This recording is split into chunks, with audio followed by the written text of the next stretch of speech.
रख हौसला, वो मंजर भी आएगा। प्यासी के पास चल के समंदर भी आएगा। थक कर ना बैठ अमंजिल के मुसाफिर, मंजिल भी मिलेगी और मिलने का मजा भी आएगा। स्वागत है दोस्तों आपका आपके अपने चैनल एपीएन क्लासेस में, और मैं आपका मित्र उज्जवल उपाध्याय स्वागत करता हूं आपका एक बहुत ही महत्वपूर्ण वीडियो में। आज के इस वीडियो में हम बात करेंगे कि आप अगर अपने लक्ष्य को प्राप्त करना चाहते हैं, अपने लक्ष्य के प्रति आप समर्पित हैं, फिर भी अपने लक्ष्य को आप प्राप्त नहीं कर पा रहे हैं, कौन सी ऐसी चुनौतियां हैं जिन्हें आज के समय में हमें पार पाना है, और इन्हीं चुनौतियों को हरा करके, इन्हीं चुनौतियों से निपटते हुए हम अपने लक्ष्य को प्राप्त करेंगे। किस तरीके से हम अपने सोचे हुए प्लान को एग्जीक्यूशन की तरफ लेकर के जाएंगे, आज के इस दमदार वीडियो में हम यही बात करने वाले हैं कि how to execute your plans. सबसे पहले एक बात याद रखें कि आप जो भी प्लानिंग करते हैं वह आपकी खुद की बनाई हुई होती है। इसका मतलब कि आप पहली जंग को जीत चुके हैं। आपको अपने ऊपर भरोसा है कि आप अपने सोचे हुए लक्ष्य को, अपने बनाए हुए हर दिन के प्लान को आप अचीव करेंगे, तभी आप उतना विराट और बड़ा लक्ष्य देखते हैं कि आप उस लक्ष्य को प्राप्त करेंगे। चाहे एक आप विद्यार्थी हैं, आपका लक्ष्य बोर्ड परीक्षा होगी, कोई कॉम्पिटिटिव एग्जाम होगा, यही लक्ष्य एक स्टूडेंट के लाइफ में होते हैं जिन्हें वह अचीव करना चाहता है। लेकिन कोई भी विद्यार्थी सपना तभी देखता है जब उसे खुद पर विश्वास होता है। तो आखिर ऐसा क्या होता है कि हम अपने लक्ष्य को प्राप्त नहीं कर पाते, खुद पर विश्वास करना छोड़ देते हैं, गलत आदतों में हमारा प्रभाव बढ़ जाता है और अपने लक्ष्य से हम बहुत दूर हो जाते हैं।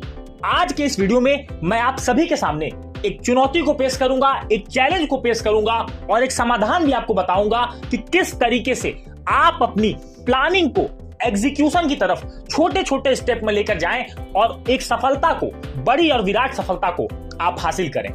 सबसे पहले ध्यान रखें, think twice before you decide any task. सबसे पहले आपको 2 बार सोचना है जब आप किसी भी टास्क को आप डिसाइड करते हैं कि आज के दिन मैं इस टास्क को डिसाइड कर रहा हूं और आज ही के दिन मैं इस टास्क को कंप्लीट करूंगा। मान लीजिए कि आपने आज छोटा सा टारगेट लिया कि मैं आज मैथमेटिक्स के अंदर 50 क्वेश्चंस को सॉल्व करूंगा, इससे कम पर मुझे कोई भी मंजूर नहीं है चीज। तो आपने ये डिसाइड कर लिया।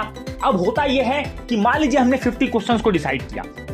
शुरुआत में आपने 5-10 सवाल लगाए और वह सवाल ऐसे थे कि छोटे छोटे सवाल थे, आपने उन्हें लगाया, आप उन सवालों की एक बार में उत्तर निकाल ले गए और 1-2 सवाल आपके ऐसे आ गए 10वें नंबर क्वेश्चन के बाद कि आपको वह सवाल परेशान करने लगे। तब आप रिलैक्सेशन की तरफ चले जाते हैं और तभी हमें हमारा मोबाइल के शॉर्ट्स, वीडियोस, इंस्टाग्राम, व्हाट्सएप, तरह तरीके के सोशल ऐप और हमारे दोस्त उस समय हमें याद आएंगे ताकि हम उनसे बात करके अपनी चीजों को टाल पाएं। भी हम इन बातों को जानते हुए चीजों को रोक देते हैं। क्यों? क्योंकि हम उस पेन से डरते हैं कि हमें उस सवाल के लिए कड़ी मेहनत करनी होगी। और यहीं पर एक अच्छा विद्यार्थी को समझता है, खुद को रोकता है, बहुत पेशेंस के साथ उस सवाल के पीछे जाता है, क्योंकि उसे पता होता है कि यही सवाल उसे अपनी परीक्षा में सफलता दिलाएंगे और उसे ज्यादा से ज्यादा अंक दिलाएंगे और अपने लक्ष्य प्राप्ति की ओर लेकर के जाएंगे। तो सबसे पहले आपको काम यह करना है कि जब भी आपके साथ ऐसा हो तो अपने मन में कोई भी निगेटिव फीलिंग आपको नहीं आनी है। आपको हर वक्त पॉजिटिव सोचना है और यह सोचना है कि आप आज किस चीज के लिए पढ़ रहे हैं, क्यों आपके लिए सफलता बहुत जरूरी है। और अगर आज आपने हार मान ली तो आप अपने आप से किया हुआ कोई भी वादा आगे में निभाने वाले नहीं हैं। तो इसीलिए आज आपको रुकना है, उसी क्षण आपको ये सोचना होगा कि अब मुझे इस क्वेश्चन को किस तरीके से भी सॉल्व करना है। अपने टीचर से, ऑनलाइन, कैसे भी आप इन क्वेश्चंस को सॉल्व करेंगे, क्योंकि आपको पता होगा कि आज का बनाया हुआ मेरा पहला टास्क ही मेरी सबसे बड़ी प्रायोरिटी है और इस प्लानिंग को मैं अपने एग्जीक्यूशन तक लेकर के जाऊंगा। ऐसा नहीं होगा कि आप पहले ही दिन इसको अचीव करेंगे।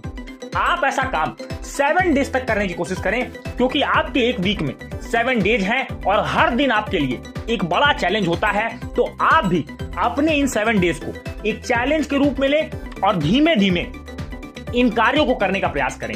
हो सकता है कि आपने 50 क्वेश्चंस का पहला टारगेट लिया तो आप 25 क्वेश्चन तक पहुंचे पहले दिन, दूसरे दिन आप 30 क्वेश्चन तक पहुंचे, तीसरे दिन आप 35 तक पहुंचे, चौथे दिन आप 28 पर भी आ सकते हैं, पांचवें दिन आप 35 तक पहुंचे। इस तरीके से आप करेंगे, धीमे धीमे आप अपने बनाए हुए टारगेट्स को अचीव करना शुरू कर देंगे।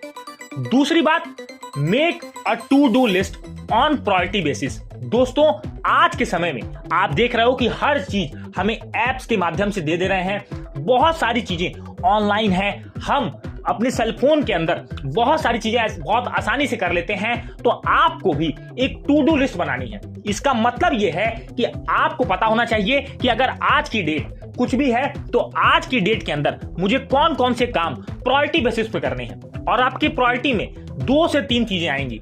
पहली, अपनी स्टडी टाइम, दूसरा आपके जो वेस्ट टाइम है, जो आपने टाइम बर्बाद किया, और तीसरी time new skill learn today. ये 3 चीज आपको करनी है। यानी कि आपको पता होना चाहिए कि आज आपको पढ़ाई के अंदर क्या करना था, क्या आपने टारगेट को अचीव किया या नहीं। 2 कॉलम आप बनाएंगे, target achieve, target didn't achieve. इसके अंदर आप जब 1 हफ्ते को एनालाइज करेंगे और अगर आपके टारगेट अचीव वाले टिक ज्यादा हुए, इसका मतलब आप राइट पाथ पर हैं, इसका मतलब कि अब आप सफल होने से आपको कोई नहीं रोक सकता। लेकिन अगर नॉट फुलफिल्ड वाली भी चीजें आपके टू डू लिस्ट में ज्यादा होती हैं, फिर भी आपको घबराना नहीं है, क्योंकि आपको हर दिन अपने आप को इंप्रूव करना है। तीसरी बात, डोंट बी प्री डिटरमिन्ड। दोस्तों, बहुत सारे ऐसे विद्यार्थी हैं जो पढ़ने में बहुत अच्छे होते हैं, कुछ गलतियों की वजह से वह अच्छे से पढ़ाई नहीं कर पाते, उनके टारगेट अचीव नहीं हो पाते। वह अपने माइंड में यह बात ला देते हैं कि मैं उस काबिल नहीं हूं कि मैं भी एक टॉपर बनूं, मैं बहुत अच्छा कर पाऊं, मैं एक एवरेज स्टूडेंट हूं, मुझे सिर्फ एग्जाम में पास होना है। इस तरीके के गलत थॉट तो अपने दिमाग से जितना जल्दी हो सके इन थॉट्स को आप निकालें, क्योंकि इस तरीके के थॉट्स आपकी कोई भी हेल्प नहीं करते, बल्कि आपके पोटेंशियल को किल करते हैं। तो आपको यह ध्यान रखना है कि जब भी आप पढ़ेंगे, अपने आप को आप यह खुद को एहसास दिलाएंगे कि I am the best, I can achieve anything, और ये आपका लक्ष्य है, आप इस लक्ष्य को जरूर प्राप्त करेंगे। अगली बात आपको ध्यान रखनी है, जो मोस्ट इंपॉर्टेंट है, वह है कि आपके पास एक स्टडी प्लानर होना चाहिए। यानी कि आपने अपने वीक के पहले दिन बनाया कि आज इस वीक में, मान लीजिए करंट का वीक चल रहा है और करंट वीक में आपने मंडे से संडे तक का पूरा प्लान बना लिया कि आपको 1 वीक के अंदर 2 चैप्टर्स केमिस्ट्री में, 2 चैप्टर्स फिजिक्स में, 2 चैप्टर बायोलॉजी में या 2 चैप्टर्स मैथ में, जो भी आप टारगेट बनाएंगे, उस टारगेट को अचीव करने के लिए आपको लगातार मेहनत करनी होगी। और मैं आपको बता दूं, give yourself short break after each interval. दोस्तों, जब भी आप पढ़ाई करें तो लगातार पढ़ने का प्रयास न करें, इंटरवल के दौरान आप पढ़ने का प्रयास करें। 45 मिनट, 30 मिनट, जैसे भी आप सीटिंग कैपेबिलिटी आपकी है उस तरीके से आप पढ़ें। और जैसे ही आप पढ़ने बैठें और आपको लगे कि आप टाइम वेस्ट कर रहे हैं, तो अपने पास कुछ ऐसी चीज रखें जो आपको आपके समय का मोल समझाए। आप बहुत सारी चीजें ऐसी आती हैं जिनको आप रख सकते हैं। अपने हाथ में आप वॉच पहने, वॉच से पता होता है कि टाइम की वैल्यू आपको पता चलेगी। और अपने वॉच को, जब आप टाइम वेस्ट करें तो अपने वॉच को देखें कि आपने कितना टाइम अब बर्बाद किया, कितने टाइम को आपने खराब किया। जब आप इस चीज को देखेंगे तो आपके अंदर एक बहुत अच्छी एबिलिटी आएगी कि आपको टाइम की वैल्यू पता चलने लगेगी। और जब आप टाइम सेवर हो जाएंगे तो आप टाइम किलर नहीं बनेंगे, टाइम को आप ज्यादा बचाएंगे, वैल्यू करेंगे, और यही टाइम की वैल्यू करना आपको आपके लक्ष्य तक जरूर पहुंचाएगा। उम्मीद करूंगा कि यह वीडियो आपको 1 वीक चैलेंज के लिए जरूर तैयार करेगा। और मैं ये हर व्यक्ति से जो भी इस वीडियो को देखेगा, ये मेरा पर्सनल ओपिनियन है कि आप इस वीडियो में आकर के कमेंट जरूर करिएगा कि इस वीडियो से आपकी कैसी सहायता हुई। क्या आपने इस 7 डेज का चैलेंज खुद को रिवैम्प करने, खुद को चेंज करने, खुद को इंस्पायर करने, खुद को टारगेट ओरिएंटेड बनाने में किया या नहीं। वीडियो अच्छा लगा, वीडियो को लाइक करें, चैनल पर पहली बार आ रहे हैं तो चैनल को सब्सक्राइब करें, नोटिफिकेशन बेल को जरूर टैप करिएगा। मिलेंगे अपने अगले वीडियो में, तब तक के लिए जय हिंद, वंदे मातरम।